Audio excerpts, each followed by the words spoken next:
Welcome to a Steeler Thoughts and Chief Feelings film review. This video will be the Steelers' 24-19 loss in Cleveland on Thursday Night Football in Week 12. As always, there are chapters in this video, so if you go down to the scroll bar, you can find a play that you want to review, or you can also look at the description. There will be links for all the different plays that we review in this film review, so if you want to skip around, you can click on those links. Or if you just want to watch the whole thing, you can stick around with us right here. Thanks to all of you that follow along, either here on the YouTube channel, on whatever podcasting app you get podcasts, that's the Steeler Thoughts Chief Feelings podcast, or on social media. We're at STCF 715 on TikTok, Twitter, and Instagram. We will post clips throughout the week on all of the sites, but on game days, those are Chiefs and Steelers game days, we'll be on Twitter both during and after the game talking about how the games are going. But let's get into this film review. All right, so we're starting at 3:30 to go in the first quarter. The Steelers have really controlled the run of play to this point, but they've got nothing to show for it. It's a 0-0 game. What we've gotten up until now is the Steelers drove down into field goal range, but Russell Wilson got sacked and they ended up missing a 58-yard field goal. Then the Browns went 3 and out, and then the Steelers got the ball and they're moving it again. They are now at 4th and 2 at the Browns' 38-yard line, and let's see how they end up trying to convert. Their formation, it really depends on how you want to classify Cordero Patterson. I know he's been a running back and a wide receiver in his career. He's kind of a hybrid. But if you consider him a running back, this would be 14 personnel because the Steelers have 4 people in at tight end. The fourth one is actually an eligible tackle, Anderson. But counts as a tight end on this play because he's an eligible receiver. So 4 tight ends. If Patterson's a running back, then this is 14 personnel. If he's a receiver, then you'd call this 0-4 personnel, 0 running backs and 4 tight ends. And what the Steelers end up trying to do is they actually do a designed quarterback run for Justin Fields to try to get the first down. And let's show how this is supposed to be blocked up. So first, Mason McCormick is going to pull and try to get the end guy over here. Then everyone else, and so in that case, this ends up being the linebacker as this end kind of crashes in. So Washington will take this end. The linebacker comes out, and that's who McCormick's going to pull and try to hit. Then we're just kind of blocking straight up, except for Dan Moore that's over here. So why, I should make it clear, Broderick Jones is over here because whenever the Steelers bring in an extra tackle, they have Anderson play right tackle, and they actually move Jones over to be left of Dan Moore. So weirdly, even though the center is here, your 5 offensive linemen are actually 1, 2, 3, 4, 5. It's an unbalanced line. The person in the quote-unquote right tackle position is actually a tight end, technically, because he's reported eligible. Anyway, back to the blocking scheme. So we said McCormick's going to pull and take the end guy who ends up being this linebacker here. Washington's blocking here. Jones is here. Dan Moore actually is supposed to help out, and then it looks like he's trying to climb to the second level, but we'll evaluate his success doing that in just a minute. Then we got Siamalu, Frazier. McCormick's already pulled. So we've got Anderson blocking here. Got the tight end over here coming, and then this tight end is going to kick out Myles Garrett. And so that's supposed to provide a hole right there, and Fields just needs 2 yards. So let's watch this in action. So if you notice, let's start by looking at the puller. If you notice, McCormick kind of trips on his way out.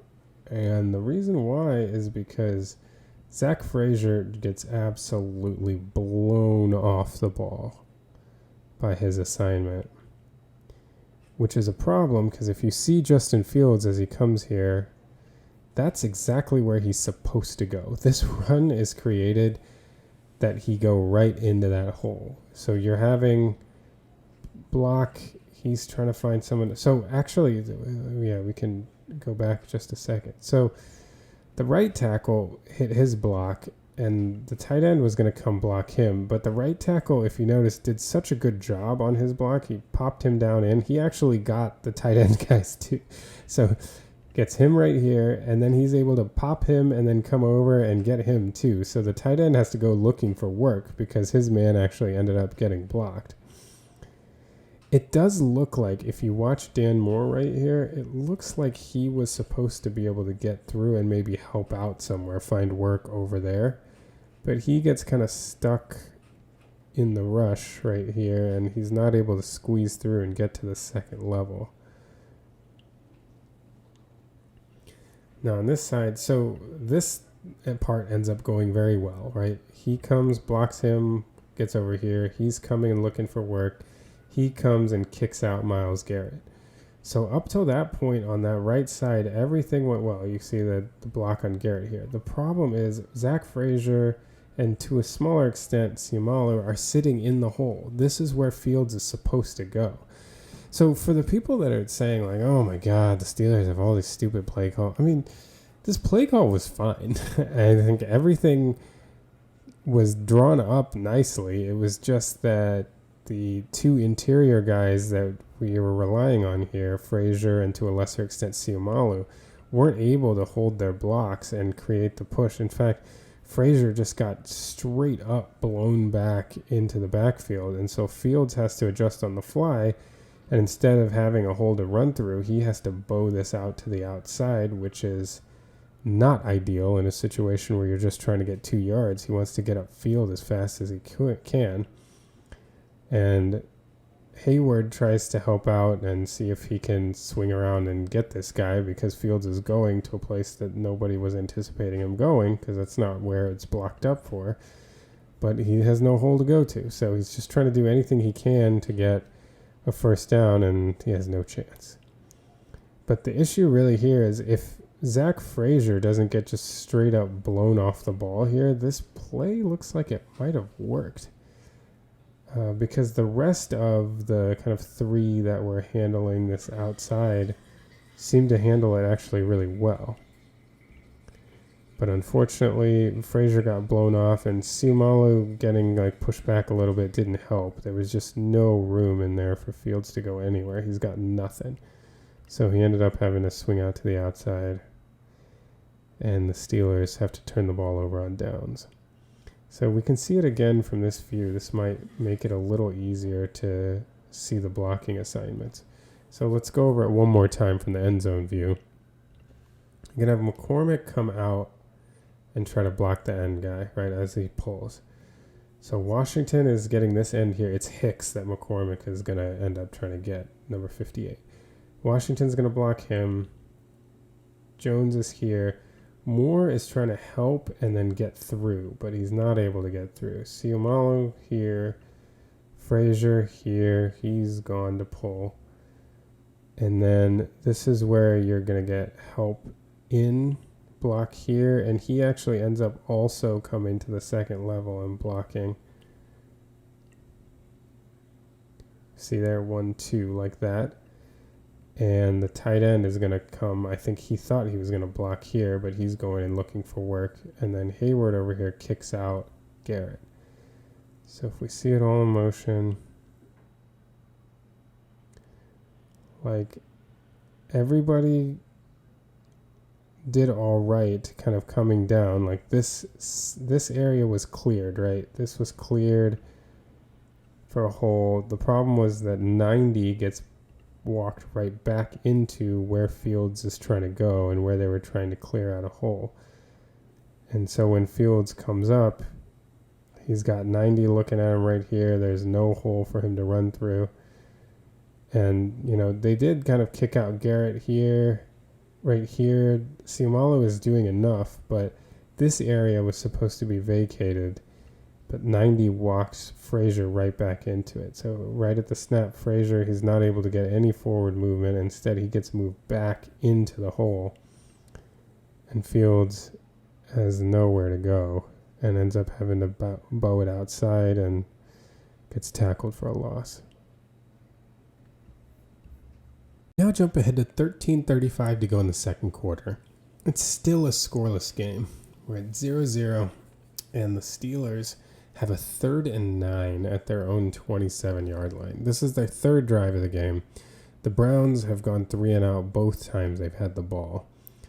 And the Steelers have had, multiple first downs on each drive and still don't have any points. So for their third down play, this is how they've come lined up. They have one running back and one tight end. So this is 11 personnel. They're 3 wide receivers. Up top, they've got Mike Williams, Calvin Austin, and down here is George Pickens. The Browns are coming out and they're running a pretty standard cover 2. So they're going to have deep half safety, and then their corners are kind of playing more clout. Denzel Ward actually kind of just runs with Pickens. They almost like split responsibility. Like Pickens is going to end up running an in-cut, and Ward kind of runs with him, and they have a linebacker kind of shade outside to make sure that nobody gets outside, because everybody's playing zone over here and no one's responsible for this area because Ward ends up going inside. But otherwise, it's a pretty standard cover 2, and the Steelers run a good cover 2 beating route combination. So they start with Pickens, like I said, running an in-cut, and what's so valuable about that is it occupies the safety. This is Juan Thornhill. As Thornhill drops back here, he sees a receiver as good as Pickens running an in-cut in front of him, so he gets occupied with that. Over here, Freiermuth is going to help chip initially, help with blocking, and then release. Calvin Austin is going to run up the seam, and Mike Williams is going to run a go route over here. So this kind of route combination is meant to challenge the the left side safety from the offense's perspective over here, so that he will kind of have to decide whether he's going to help inside on the in-cut route, the post route, or if he's going to help outside on the go route. And ideally, the safety over here gets occupied by the dig route, the in-cut. So this safety is left in conflict. So let's see what happens. Drop back. And as you can see, Thornhill is keeping track of Pickens. Pickens does a good job of selling this. As a wide receiver, a lot of what you do is not just the initial bit as you're going to catch the ball, but it's how you're selling your route to set up a defender. So Pickens is initially selling this like he's challenging vertically. So he absolutely has the safety's attention. And as he comes in, Thornhill kind of stays with him and is not available to be over the top of this post route, which means basically Austin is running this post straight up against a safety. And Calvin Austin is too fast, and again, he runs his route really well. Look at how the angle at which he's running this route right now. He's coming out at this angle, which forces the safety to get width, right? He's coming, you can see the safety. Look at his feet. He's sliding out toward the sideline. And right as he gets him to wide as he feels comfortable with, Austin then pivots inside, and the safety has to turn his hips really fast, and he's just not as fast as Austin. I mean, Austin runs by him at that situation. Once you get to that place, Austin's just going to run right by him. So he sets him up very nicely. He kind of runs toward the outside, and right as the safety gets enough width that he's comfortable, he cuts back in and blows right by him. And let's see where he was. Wilson throws it right here, right? Because Wilson basically knows, okay, what did the receivers say? When I'm even, I'm leaving. When you're someone as fast as Austin, when you're there on the safety, you're going to get open. So Wilson launches this ball, and he's got Austin wide open. Honestly, he underthrows this ball by a good, 5 yards or so. Look how much Austin has to slow down for this. If you watch, what he was like when he was going full speed. And then he's hanging up, waiting. If this ball was placed here, that's probably a touchdown. Honestly, if it's even placed here, it's probably a touchdown. But Austin had to wait, and so he does catch it for a long gain, but he gets run down by the safety. But all in all, nice play design. Great to beat cover 2. We've talked a lot on this podcast or on these film reviews about Russell Wilson and underthrowing deep balls and how that can be a great thing strategically. I think this is one of those situations where it didn't come in handy for him. But the thing is, like, if you overthrow the deep ball, nobody gets a catch, right? Like, if he overthrows it, Austin can't run it down. It's just an incomplete pass. You underthrow it, and you still got a 40-yard gain. So we can see it from the end zone view as well. You can see where Wilson's looking. He's looking straight down the field. Actually, it looks like he's looking at Pickens to start, which helps, honestly. This may be strategic. It helps keep the safety occupied on Pickens' dig route. If you look over at Austin too early, it's possible that Thornhill stays toward the middle and he's able to help out on that post route. But since Thornhill was occupied so heavily with Pickens' dig route, where Wilson seems to be looking initially, that's what opened it up over the top for Wilson to throw this down to Austin. And again, you can really see him like slowing down here, but it ends up being a huge gain for the Steelers. Gets them back in field goal range once again. We jump ahead now to 3:19 to go in the second quarter. At this point, the Browns are up 7-3, and the Steelers have the ball second down and about 9. So what happened seems to always happen when the Steelers had 3 drives getting into field goal range that resulted in a total of 3 points. And after they kicked their field goal, the Browns, who had mustered nothing, not even a first down so far, suddenly put together a 12-play, 80-yard drive and score a touchdown to take the lead 7-0. And it always feels like when you're controlling play and you're not taking advantage with points, the other team will get things together, and the Browns certainly did and took the lead. So now the Steelers find themselves down 7-3. They've got a 2nd and 9 and about their 32-yard line. So they end up coming up here. Looks like they've got a couple tight ends, right? Yeah, they do. So this is 12 personnel. This is 1 running back. They've got 2 tight ends and 2 wide receivers. This is Calvin Austin up here, George Pickens down here. And so they end up running the following pass combo. They're going to run deep curls. So Austin runs a deep curl, Pickens runs a deep curl, and then they have their tight ends go out in the flat. And they're going to have Najee Harris come up and run a curl in the middle. The Browns essentially appear to be running like quarters coverage, cover 4. Like, I don't know. It's either a cover 3 or cover 4, but practically it ends up being a cover 4 where all 4 of these guys kind of take a quarter of the field deep, and then they just have 3 underneath zone defenders. So Wilson drops back to throw, and as he hits the back of his drop, you can see he's pushed off his spot. And those of you might remember from the highlights, what ends up happening is he's trying to bail through the B gap. Myles Garrett, you can see it right there, his left hand, he swipes across the ball with his left hand and forces a fumble. You see the ball out on the ground right there. And the Browns end up recovering it. It actually squirted all the way over here. And then the Browns ended up jumping on it and getting a turnover.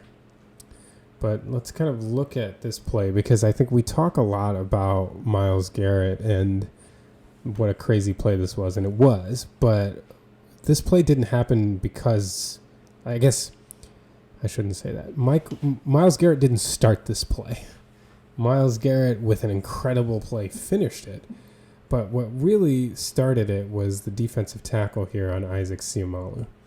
Because if we just focus on the pocket here, Wilson dropping back to throw. If you just look at Myles Garrett is trying to win around the edge, but he's in a position where if Wilson has a good pocket, he just steps up and avoids this rush, and Myles Garrett can get washed around behind the pocket. But Isaac Seumalo loses very quickly here. And to make matters worse, if you watch, so they're doing a play action here to Najee Harris. So Seumalo is losing already. It's a very quick loss, unfortunately, which is terrible from your interior line especially. But then as he's trying to recover, Najee Harris is not able to get around him and runs into him, which gets him even further out of position. Look, it bumps him completely off his spot, and his man is right in Russell Wilson's face. So not only did Siumalo take a quick loss, but his collision with Najee Harris made it impossible for it, because maybe there's some hope before Harris runs into him that he can start to try to redirect him laterally a little bit and allow Wilson some space to go, like get out and step up. But unfortunately, he gets blown off, so Wilson has nothing. He gets squeezed in, and Myles Garrett is able to make just a superhuman play, partially because he has such long arms, and just rake across the ball and get the ball out. But it's really Siumalo's loss and the D-tackles play that ends up like actually creating this.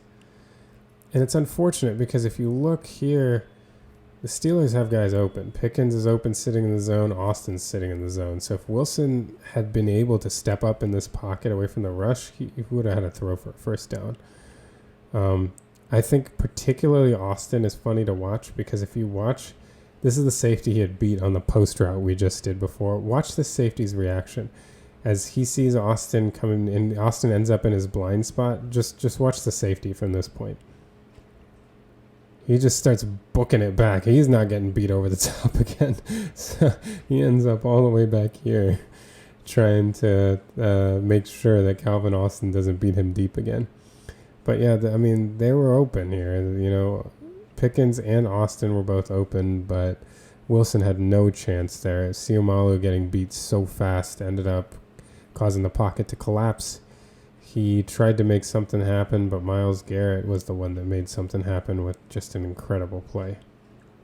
So watch it again, and this is where things start right here.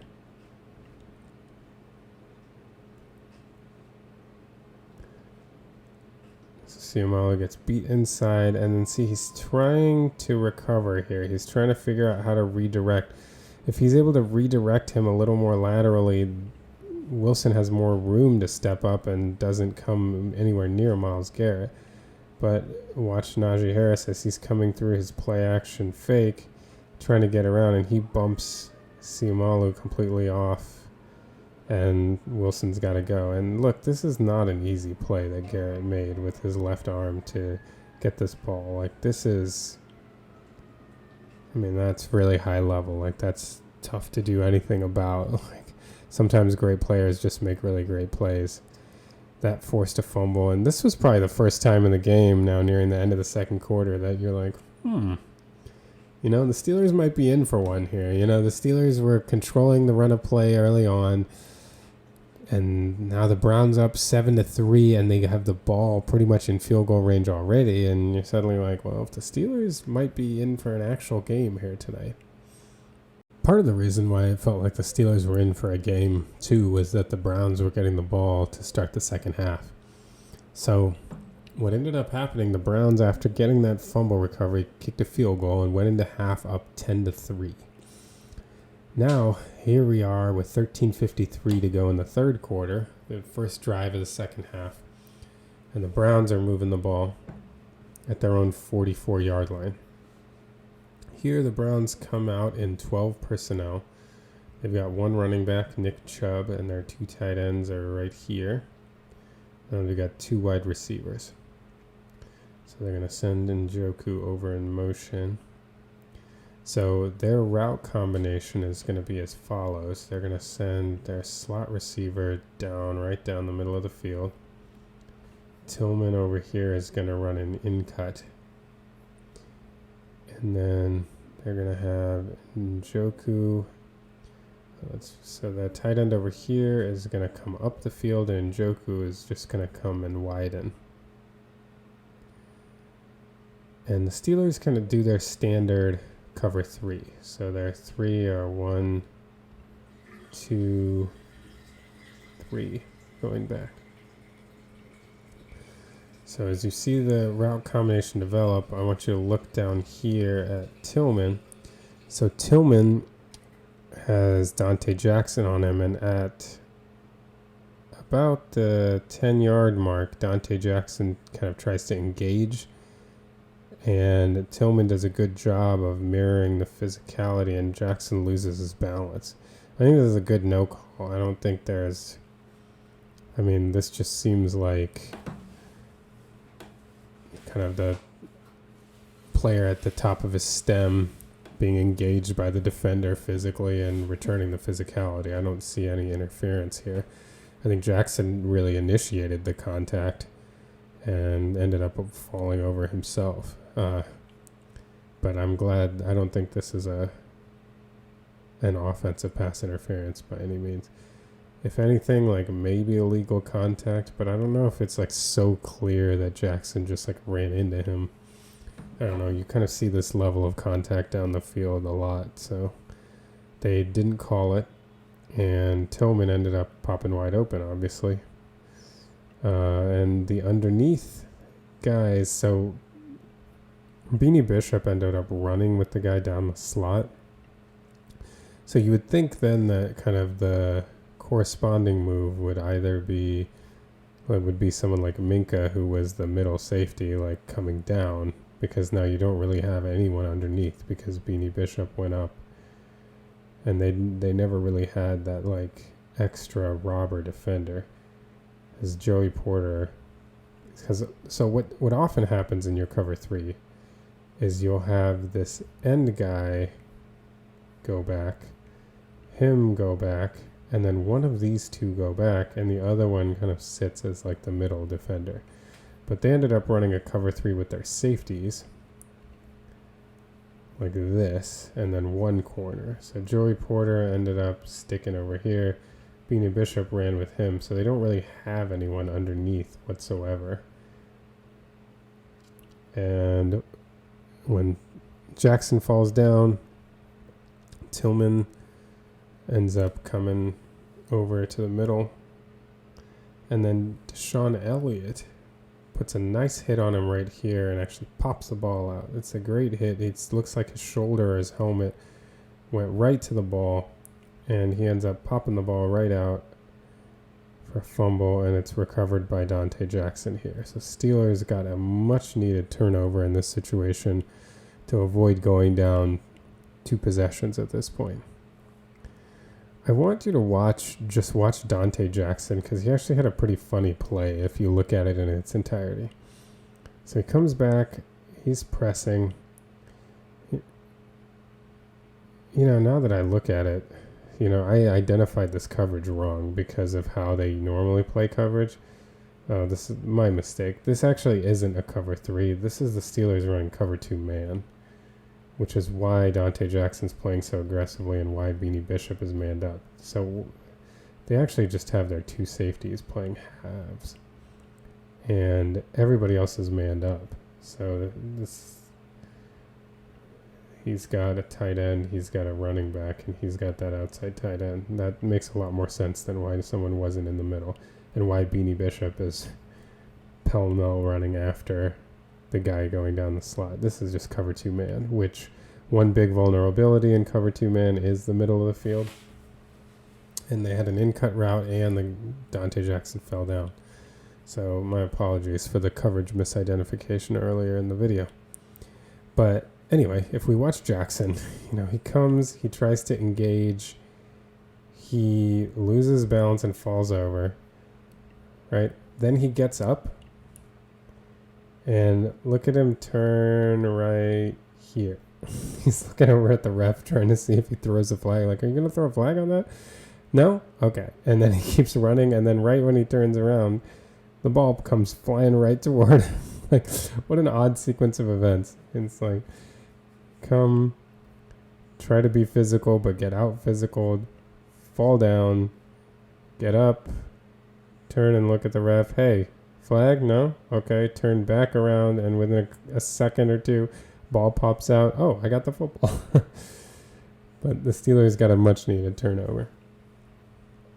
Now from the end zone view, the Steelers actually got a pretty good pass rush here. J.J. Watt, who's not so much known for the bull rush, ended up walking the left tackle back and collapsing the pocket. Winston did a good job, though, stepping up. Had Tillman wide open, And then look at the hit Elliot puts right on the ball and gets it to just fly out right there. And there's Donte Jackson, Johnny on the spot, getting a big turnover for the Steelers defense. We jump ahead to 10:37 to go in the third quarter. The Steelers are still down 10-3, and they find themselves in another fourth down situation. We got a 4th and 1 at their own 46-yard line. Tomlin sends the guys out to see if they can convert. And they're set up here in 13 personnel. 1 running back, 3 tight ends, 1, 2, 3. And this time they try a traditional run with the running back, and it's not a very complicated concept that they run. What they're going to do is Pickens is going to run a slant, and the fullback's going to come out to the flat. So they are not blocking, they're just kind of mimicking running routes. The end guy is going to be taken by the tight end coming across. So he'll take the end. Dan Moore is coming up to take the linebacker. Siumalu here. He's got this tackle. Frazier is going to get this linebacker. Here. Linebacker. Here. So it's kind of like hat on a hat. Like, it's not that complicated of a run scheme. And all in all, like, the line, if you look on the right side where this run is designed to go, doesn't get a ton of movement here, right? So you can see McCormick isn't getting any movement whatsoever. Broderick Jones is also being pushed back. So there isn't a ton of movement here, but they're not losing. You know, like, they're not getting pushed back. They're not allowing somebody to... Well, they are getting pushed back, but they're not getting pushed back to the point that they're getting in Warren's path or they're allowing someone to tackle him. So the right side, although worse than you would hope, you know, these two don't lose the play, even though they don't create the hole that could get the first down, and this is where it's supposed to go. The problem arises, again, unfortunately, with Isaac Siumalu. Isaac Siumalu just gets tossed by this defensive tackle, and that ends up blowing up this entire play.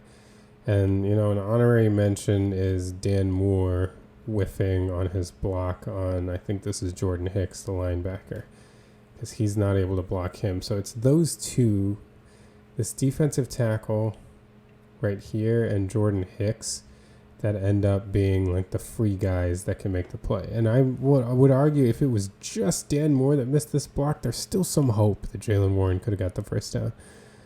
But as Warren comes over, all right, well, this side, unfortunately, isn't getting any penetration, so he's not going to just ram into the line. He decides to try to cut this back, which is a reasonable plan, except that Siumalu, if you look at him here, you'll see it better from the end zone view, but he ends up just getting tossed aside, and here's his man right here who ends up coming through and just grabbing Warren behind the line of scrimmage and preventing. And you can see Hicks ends up coming up and helping clean up the play right there. But at least if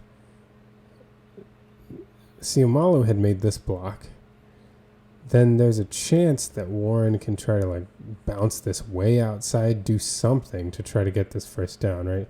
It would be like a foot race between him and Hicks, who's like 4 yards away right now. If Warren could hit this with some speed, he could really try to like get outside or try to come up and make a miss and do something to get the first down. But he has no hope because of Siumalu's lost block. And he gets tackled, and the Steelers fail a fourth down once again. So you can see it better from this view. Again, we'll go over the blocking one more time. So you've got Hayward coming to block the end. Dan Moore is supposed to come get Jordan Hicks right here. He's supposed to block 90. He's supposed to block this guy standing up here. He's supposed to block him. He's blocking him. He's blocking him. So it starts with Warren wants to go behind these guys, and they're able to do nothing. You can see them getting kind of pushed back. But again, you still see white shirts. It's not like they've let somebody through. Unfortunately, Siumalu here is blocking 90, and he's the one that lets somebody through. So you can see 90 with his right arm right here just throws him, essentially. Just like a get off me kind of move, pushes him right through, and Hayward comes in to get the end and almost gets in 90's way, but 90's able to squeeze through and make the tackle right there. And to add insult to injury, Dan Moore tries to block Hicks, and Hicks just shakes that block off pretty easily, gets right around him, and is there to help out. But you do wonder if 90 was not here and Warren was able to cut outside, what he would have been able to do. Maybe he could have made Hicks miss. Remember, he just needs 2 yards. But those 2 failed blocks ended up costing the Steelers again. They fail on 4th down again and give the balls back to the Browns, still trailing 10-3. We jump ahead to the 4th quarter with 12:16 to go. You can tell how far ahead we've jumped by how the field looks now. The snow really started coming down in the 3rd quarter into the 4th quarter of this game. So all that's changed in game situation is the Steelers have kicked a field goal. So now it's 10-6 Browns, and they have a 4th and goal at the 2-yard line, trying to really open up their lead here. So the Browns, I apologize with the lack of visibility. My ability to identify players will go down quite a bit, so I'm going to apologize in advance. But the Browns look to be in 11 personnel with 1 running back and 1 tight end. And they end up at the goal line kind of running from this bunch. They have double slants. These guys both run slants. And they get a drag underneath across by Njoku. And then this guy runs a slant too. And Nick Chubb ends up coming out into the flat. How the Steelers play this, they have Joey Porter and Donte Jackson man up. And then everybody else kind of sits back, and they do a good job of just passing off receivers into their respective zones. So you can see Porter running with his guy, Jackson with his guy, and everybody else is kind of sitting and just passing receivers off. And they do a good job. Nobody really comes open here. They kind of have everything covered throughout. And so Winston, as he drops back, he hits the back of his drop. He's got nobody. Can't find anyone. And then the Browns do a good job. The tackle is on TJ Watt, and the guard comes to help him out and ends up knocking him down. So that creates even more of a void for Winston. And then Herbig starts to press. He had initially been kind of sitting out in more of a contain, maybe even thinking about helping to the flat. But when the flat guy got really wide, he came in. And so then Herbig ends up pressuring Winston, and the tackle just gets enough of Herbig to get him to stumble. If he doesn't stumble, he's certainly going to tackle Winston before he gets to the goal line, and this would be a turnover on downs. But this little shove did enough that Herbig lost his balance, and Winston was able to get by, and with great effort jumps over and gets into the end zone. Just a spectacular run. But it was amazing. It was crazy to me in real time watching this. I thought for sure Herbig was going to get to him. But now on the rewatch, you can see him lose his balance and stumble right there. Great job by Winston getting into the end zone. And a huge touchdown for the Browns. You can see it here from the end zone view. Winston drops back. He's got nothing. He waits, got nothing. And then he feels the pressure from Herbig. You see Watt down on the ground as the guard has come over. Here you can see Watt. The guard comes over and just pops him. So he's down. And then over here, Winston sees the pressure from Herbig. Herbig just gets that little shove right there, and you see him losing his balance. And Winston does a great job just getting up and over and getting into the end zone for the touchdown. The Browns would actually get a 2-point conversion here too, so they ended up going up 18-6. You know, we said, when Myles Garrett had that strip sack of Russell Wilson, we realized that, okay, this is going to be a game. I think this was the play when it was like, oh, the Steelers might lose this game. It went from like, this is going to be a tough fight, but I still felt pretty confident that the Steelers would figure it out and end up winning this game. When they went down 18-6 early in the fourth quarter, it was suddenly like, oh, they might lose this game. To this point, the Steelers had only managed 6 points and had 2 failures on downs, giving the ball back, 1 fumble lost, and they had a missed field goal. So it just wasn't their night to that point, and it looked like maybe it wasn't going to be their night. 11:32 to go in the fourth quarter, and the Steelers have a 2nd and 6. They are at their own, looks like around 34, 35 yard line. That looks correct. Here's the 50, 45, 40. Yeah, around the 35 yard line. Tough to tell in the snow. And so now the 2nd and 6, they're down 18-6, and they're in desperate need of some points and really touchdowns. Their offense, as we just said, had really been struggling to put points on the board, even though they'd been moving the ball okay-ish. Definitely better than one would imagine for having 6 points in the fourth quarter. The play they run here is not that complicated whatsoever. They run a zone read, just a simple zone read to the right. And so the principles of the zone read, the line is going to block down, and you leave the end guy unblocked, and he's the guy that the quarterback reads. The running back is going to come toward this side. Basically, if this defender crashes down, the quarterback keeps the ball and runs. If this defender stays out to prevent the run, you take the numbers advantage and hand it off to the running back. They have an overhang defender, and the Steelers were ready for that too. They had Connor Hayward come out and lead block for Fields. So see, we can watch this. Here's Fields reading the end, and you can see the end's motion. He's coming in, right? And so here comes Connor Hayward around to lead block. The end is coming in as if it's a run, you can see. So this was a good call by Fields to keep this. And there he goes around the end.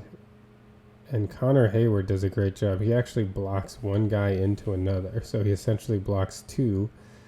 And Fields has a clear run down the sideline before he's run down by Juan Thornhill. But he gains 30 yards.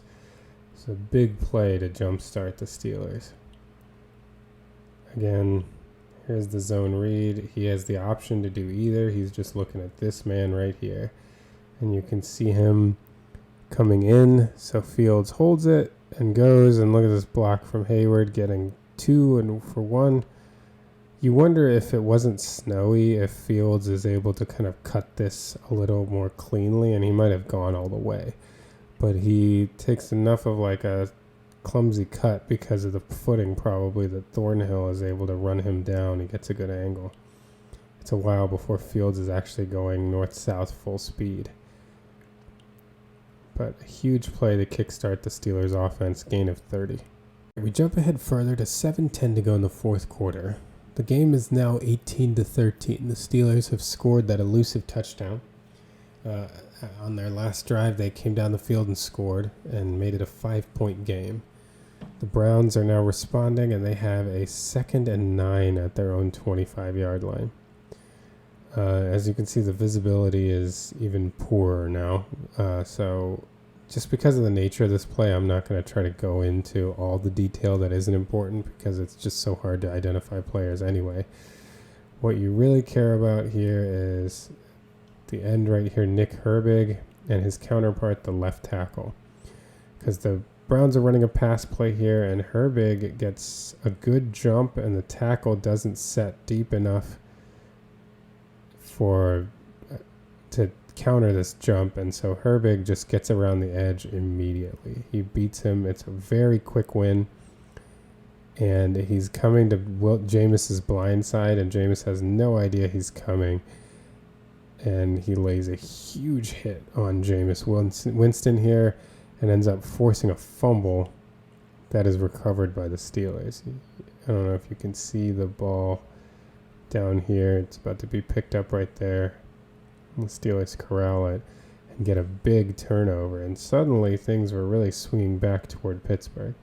So you can see it a little better here, but the tackle is blocking Herbig, and he just doesn't get set deep enough. Herbig gets an awesome jump on this play.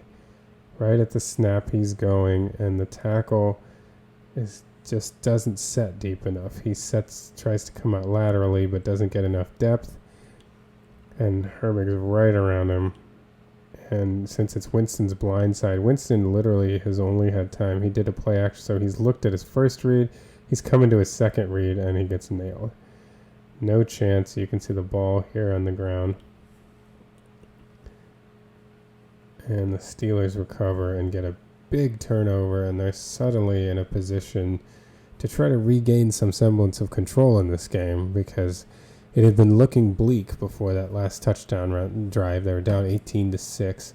They made it 18-13, and then get the ball deep in Browns territory. Now we're down to 6:15 to go in the fourth quarter. The Steelers are down 18-13, and they have a third down right around, it's about a 3rd and 6, it looks like, right around the 25 yard line, somewhere around there. As you can see, visibility is pretty bad at this stage of the game, so we might miss out on some details here. But here we've got a running back, we've got a tight end. This is 11 personnel, and the Browns end up playing a cover 2 again. And the Steelers really were good at kind of identifying and being ready with plays when the Browns were in cover 2. This time what they do is, I think this is Pickens who runs an out. They get Austin again running the post, trying to challenge and split the safeties. And on this side, they end up getting a corner pattern. And the point of this corner pattern is, again, to occupy this safety, so that hopefully they're trying to isolate Calvin Austin on this safety and get him on a post pattern. That's exactly what had happened earlier, where he got that really long gain we broke down earlier in the game. So you can see as this develops, again, the corner pattern, one of the tenets here is that they kind of run it into the field to draw the safety's attention and then bring it back out. And it does enough to widen this safety and keep him occupied. Pickens is with the corner, and you can see again, Austin is too fast and too good of a route runner to be handled by a lot of backpedaling safety. Now this is Grant Delpit, who I believe is technically a corner, or at least he was drafted as a corner if I remember correctly. But Austin is just too much to deal with if he's coming straight at you and he has all that room to break inside, because the other deep safety is way over here. So, I mean, this is just too easy. And Wilson identifies it, throws it right over into the end zone, and a good job hanging on through contact, because Delpit did a good job closing and making a hit, but Austin held on to it. And the Steelers got their first lead since they were up 3-0. You can see from the end zone cam how much snow is coming down at this point. But Wilson here placed the ball really well right down the middle. Austin, great job hanging on through contact. And all of a sudden, Steelers in the lead. They actually would fail the 2-point conversion. They ran a fade to Cordero Patterson, which is a surprising choice. But so they ended up just being up 19-18 at this point. But it was looking pretty dire after the Jameis touchdown. So to come back and get, I guess they would have got 13 points so quickly to take the lead was a really good turn of events for the Steelers. We've now got 4:28 to go in the game. Steelers are still up 19-18, but the Browns are moving. They've got the ball at the Steelers' 38-yard line, and they have a 3rd and 10. Trying to get some points on the board to get the lead back. The Browns are here in 11 personnel. This is Nick Chubb, the running back. This is David Njoku, the tight end. And they've got 3 wide receivers. 1, 2, 3. The Steelers are going to run their standard cover 3. So they're going to have Joey Porter drop back. This is, I believe, Elliot or Minka. I can't tell in the snow which safety is which. And this is Donte Jackson. So 1, 2, 3 are going to be deep. They're going to have the other safety play like a cloud zone, and then they've got underneath defenders. In order to combat the zone, the Browns will run curls. So he's going to come here. He's going to curl up in the middle, and he's going to curl wide. I should have brought this one a little bit more. I think it's a little more in the middle of the field. So we got 3 curls from the receivers, and then we got Chubb and Njoku just going out to the flats. So here we go. Here are the curls. Winston sees what he likes. He's got Elijah Moore in a gap in the zone underneath the deep defender, and he sits nicely in the pocket. So Winston throws it to him, and unfortunately throws it to Donte Jackson, who gets an interception for the Steelers. Looking at this throw, I think it's important to check at where... So this is where Winston is rearing back to throw. So Moore is still coming up to make his curl. The only thing that makes sense to me, and I think this is actually the case, is that Winston was expecting Moore to curl outside. I think there's a lot of room over here. There's an underneath defender right here. I kind of think Winston was right, actually. I think he, based on the way that this is covered, there is more room over here. So based on the read of that, I think Winston was expecting him to curl out there, and that's where he throws the ball. But if you watch, Moore comes to the inside. Look at the ball. The ball is coming to the outside.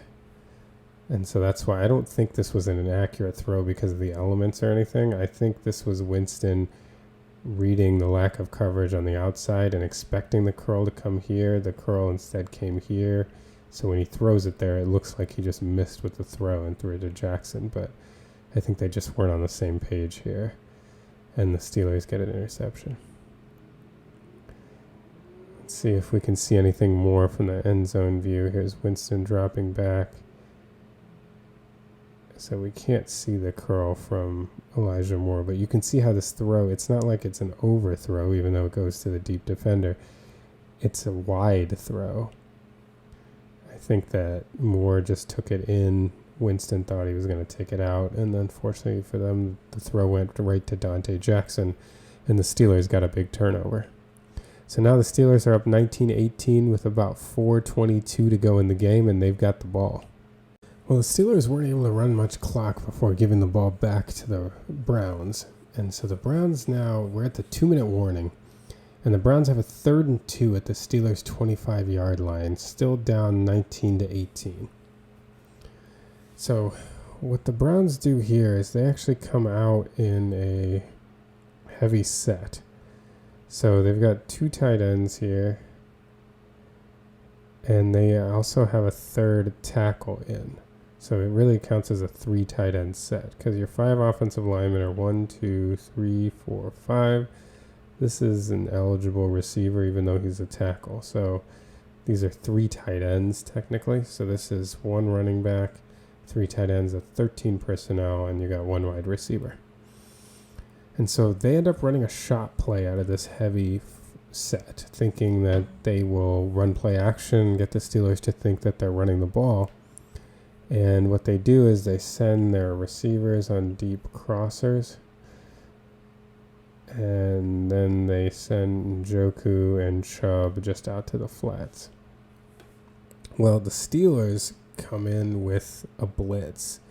And it completely catches the Ravens off guard. And the one thing about a play action pass is the quarterback, especially from under center, is the quarterback is not looking at the defense while he's doing his play action motion. And so if a blitz is coming that he has not identified pre-snap, it can be a pretty big problem. So the Browns are shifting the line left because they're simulating a run to the left. So they're blocking basically here, here, here. Everybody's blocking down. And they've got Njoku blocking TJ Watt. And it seems like they believe that Patrick Queen is going to be the one guarding Njoku. And actually, Patrick Queen ends up blitzing. And since the line slides to the left and Njoku is keeping an eye on TJ Watt, who is not rushing on this play, Queen ends up getting this huge lane to come through completely free. And he is so fast that as he comes through, see, at this point, Winston hasn't even looked around, so he has no idea that Queen is coming. Now he turns his head and Queen's on top of him. Winston tries to backpedal and just do something to get a pass off, but he gets hit and isn't able to get much of anything on the ball at all. It ends up hitting an offensive lineman, so the offensive lineman gets called for illegal touching, which is a 5-yard penalty. I think one question that people had was, why was this not intentional grounding? And we can see it better from the end zone view. So again, the line is all shifting left, simulating, you can see the run action here. They're faking the run, but they're not prepared for this backside blitz from Patrick Queen. And this is the worst situation. When you're running a bootleg, if you have the guy that is on the side that you're kind of booting toward, if you have a rush from an unblocked guy there, that is the worst situation because the quarterback is coming back and can't see it and then is going to wheel around right into the path of the blitz. And that's what happened here, and the Browns were not prepared for it whatsoever. Here it comes. He wheels around right into the path. Queen is so fast, he's on top of him before he can even think. And that goes right, and it hits the lineman. But why this isn't intentional grounding is part of the rule in intentional grounding, the verbiage is that it will not be called intentional grounding if the ball doesn't make it to a receiver or past the line of scrimmage, depending on where you are, due to the hit provided by a defensive player, contact by a defensive player. And you can clearly tell that this ball is adjusted greatly by the hit from Queen, right? And it's very difficult to tell what Jameis's intention was throwing this ball. And I think referees are not in the business of speculating. So to them, it's like if he clearly had a pass that was affected by the hit, they're not going to call intentional grounding. Because it's hard for any of us to say where this ball would have gone if not for the hit, right? I mean, knowing Jameis, I think he was probably trying to throw it up to one of these two guys. Probably him coming over on the crosshair. I mean, Jameis is known to toss one up there, so I think that's what he was doing. Probably lucked out that he got hit, because who knows, maybe that would have been intercepted the way he was just flinging it up there. Ultimately, though, a more interesting discussion point even than that to me is that Mike Tomlin accepted the penalty for illegal touching, and so the Steelers ended up putting the Browns in 3rd and 7 instead of 4th and 2. Now, I know that when it initially, there was a little confusion because I think Tomlin didn't know if it was grounding or not. And so there was a period of time where the refs thought that the Steelers had declined it and the Browns were out there with their offense. I just really do not believe that the Browns were going to go for it there. It was 4th and 2. They would have needed it would have been a 43-yard field goal to tie the game. I believe their offense was out there to try to draw the Steelers offside. I don't think they would have gone for it there. I think they would have kicked the field goal. I think Tomlin should have declined that penalty. And I just don't think NFL coaches are willing to be in a situation where a field goal wins the game and they go for it on 4th down. Now, I know the conditions weren't great. Maybe, the snow was so bad and that would have prompted them to do it, but I'm not sure. I just can't see an NFL coach turning down a 43-yard field goal. I think they're just too risk averse if that field goal could take the lead under 2 minutes.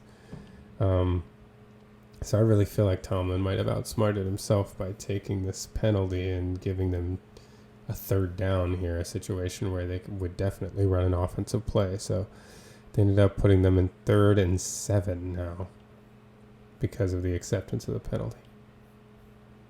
All right, so here's the next play. right after Tomlin accepted the penalty, and the Browns were now at a 3rd and 7 instead of a 4th and 2.